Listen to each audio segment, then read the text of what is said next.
Hey everyone, welcome back to Tallulah Talks. It is Wednesday today, which means we are focusing on Killer Wednesday and the psychology of our killers.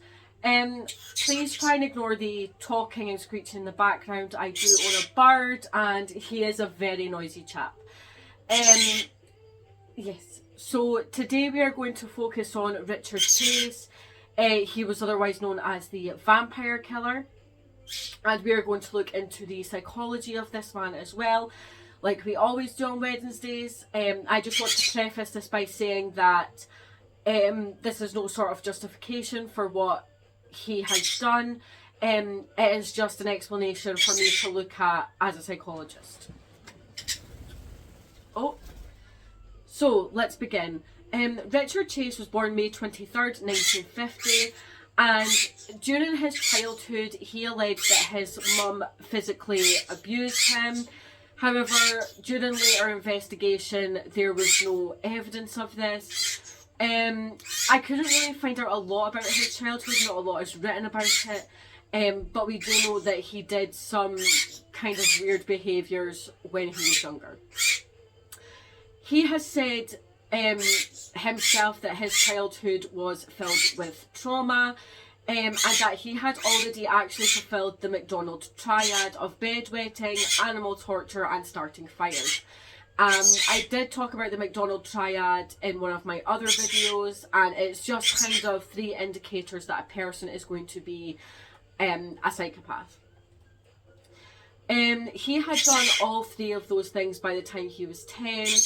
And actually at a young age he was also an alcoholic and an avid drug user.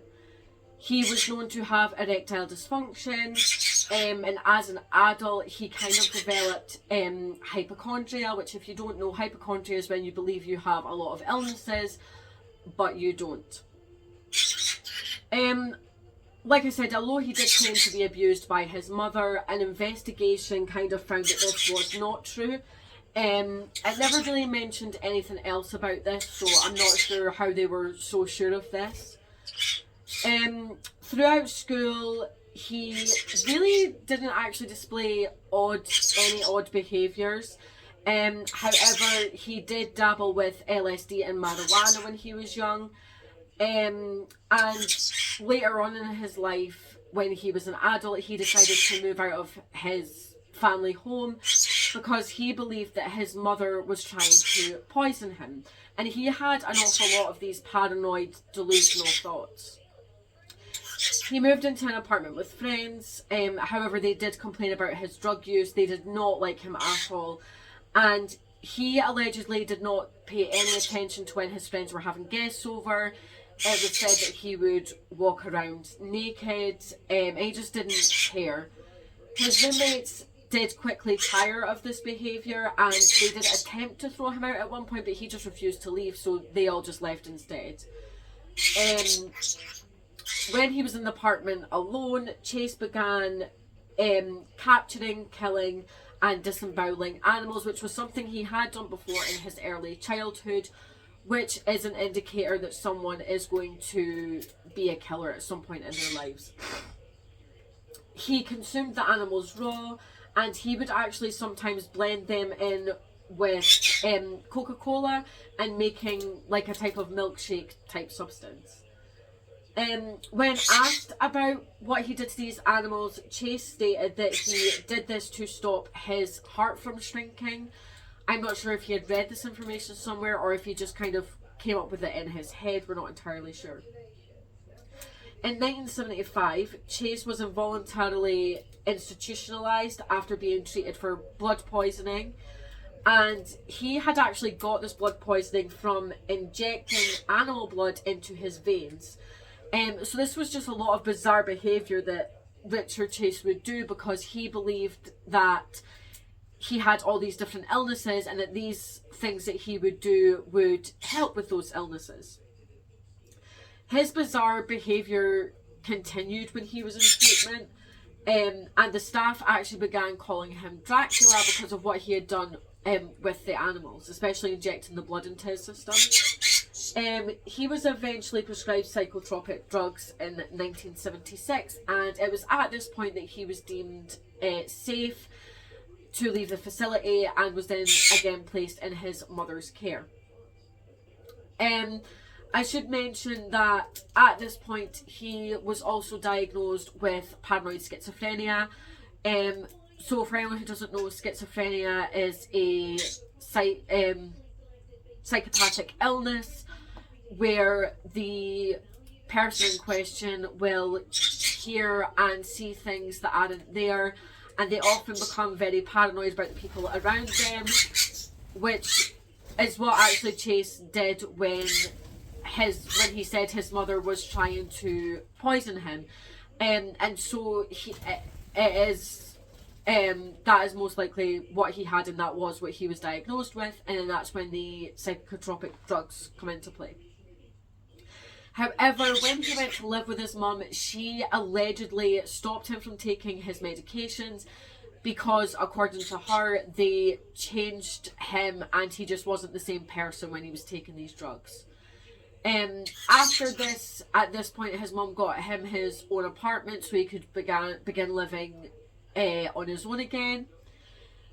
In addition to his hypochondria, Chase would also have many delusions, one of which was that he believed he was dead, and he had a fear of that he wasn't eating enough vitamin C. Even though he was dead, according to him, he believed that getting more vitamin C would help him, and so to do this, he allegedly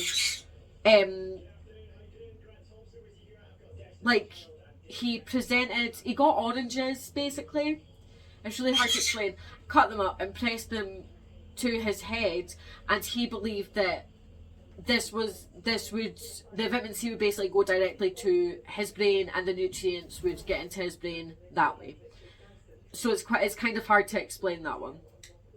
One of his strongest delusions, however, involved his skull, and he believed that he could feel his cranial bones splitting, and that he could physically feel the bones shift, and in order to kind of monitor these changes, he shaved his head, and just so he can monitor the movements.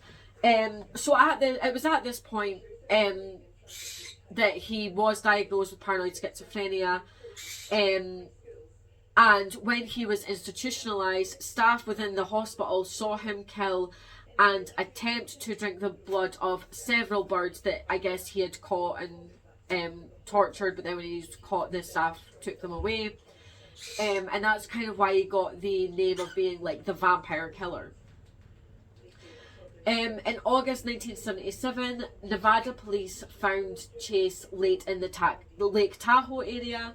They saw him covered in blood and carrying a bucket with a liver in his truck. However, it was found that the blood belonged to an animal, so no arrests were made. And again, this is these signs are all signs that lead to someone who is going to be a killer. If you look at any killers, they always start off by torturing and killing small animals, and then they work their way up.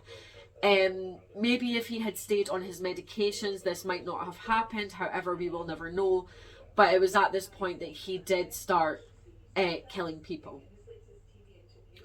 With no one watching him, Richard Chase fell deeper into his delusions, which then prompted him to make his first kill. And remember, he was off his medications at this point. And again, he does have paranoid schizophrenia, and without medications, delusions can seem very real. December 29th, 1977, Chase was very frustrated and very lonely. I think he had had a fight with his mum and she hadn't allowed him home for Christmas, so he was feeling very vulnerable. Ambrose Griffin, who was 51, was helping his wife bring groceries in from his truck into the house, and while driving by this house, Chase pulled out a .22 pistol and shot Griffin in the chest. No reason for this. He didn't know the guy, so it was like a drive-by shooting. This then became an obsession, and on January 23rd, 1978, Chase broke into the home of Teresa Wallen, who was pregnant. He actually said in later interviews that because the door was unlocked, that basically was the person inviting him into their home. Because the door was unlocked, so he could just open the door and let himself in. And this is what he believed in his head. He shot Wallen 3 times using the same gun in which he had shot his first victim. And he actually then, at this point, took a knife from the kitchen and proceeded to stab Wallen with the knife, cut out most of her organs, and drank her blood. Just 4 days later, January 27th, 1978, Chase found Evelyn Miroth's door unlocked, so again, he felt this was an invitation. He let himself in, and inside the home was 6-year-old Jason and 20-month-old David Ferreira and friend Dan Meredith. Dan was found murdered in the hallway of that home. He was dead by gunshot wounds to the head, and Chase then actually at this time stole his car keys and used his car as a getaway car. Evelyn was partly cannibalized. Her stomach was missing, and her stomach, was cut open with multiple organs missing. And there was actually a failed attempt to remove her eye, and the corpse had also actually been sodomized. The baby, David, who Evelyn was babysitting for, went missing from the house, and his decapitated body was found months later behind a local church. I'm not sure what happened to the 6-year-old. It didn't kind of mention him after saying that he was in the house, but I imagine that he unfortunately also died at the hands of Richard Chase. So moving forward onto his arrest, Chase heard someone at his door because he had fled the last murder scene in Dan Meredith's car, and some neighbours had complained and had alerted the police to kind of odd goings on, I guess. The police were then able to identify Chase's fingerprints in Evelyn's blood. When police searched Richard's apartment, they found utensils stained with blood, and the fridge actually contained human remains. Chase was then arrested, and the trial of the vampire killer then began on January 2nd, 1979. The defence lawyers rejected the death penalty because Chase did have paranoid schizophrenia, and so they were going on the grounds of not guilty due to reason of insanity, but that is very hard to prove in court. So although there is proof that he does have paranoid schizophrenia, he did have meds for it, it's very difficult to prove that he didn't really know what he was doing. He could have been having delusions at the time this was happening. It could have had to do with the paranoid part of the schizophrenia. We'll never know. And again, it's not an excuse, but it is an explanation to why his behaviours and why he killed those people. After 5 years of deliberation, however, the jury took the side of the prosecution, and Richard Chase was found guilty, 6 counts of murder, and sent to death by gas chamber. However, you do have to wait a while on death row. You can be waiting like 20 years to be put to death. But at this point, when he went into prison, his fellow inmates were said to be very scared of him and often actually encouraged him to kill himself. And at this point, he had been stockpiling all of his medications, including his anxiety medication. And at this point, he had enough for a fatal overdose, and he was found dead in his jail cell December 26th, 1980. And that's the story of the vampire killer. It's quite a sad story because obviously the victims involved, it was awful for them, especially when he was cannibalizing the corpses. You also have to kind of look at the sides that he does have paranoid schizophrenia. He is delusional. He did, he thought that he had bones moving within his brain. He thought that he had a variety of different illnesses. He injected animals' blood, and that just goes to show that he wasn't in his right mind. And again, I'm not saying that, he wasn't a bad person, but the schizophrenia is definitely a big part of what happened with those people and those animals that he did torture and kill. So if you enjoyed today's content, and if you have any cases you'd like me to discuss, definitely comment below, and I will be here on Saturday. Don't forget to hit that subscribe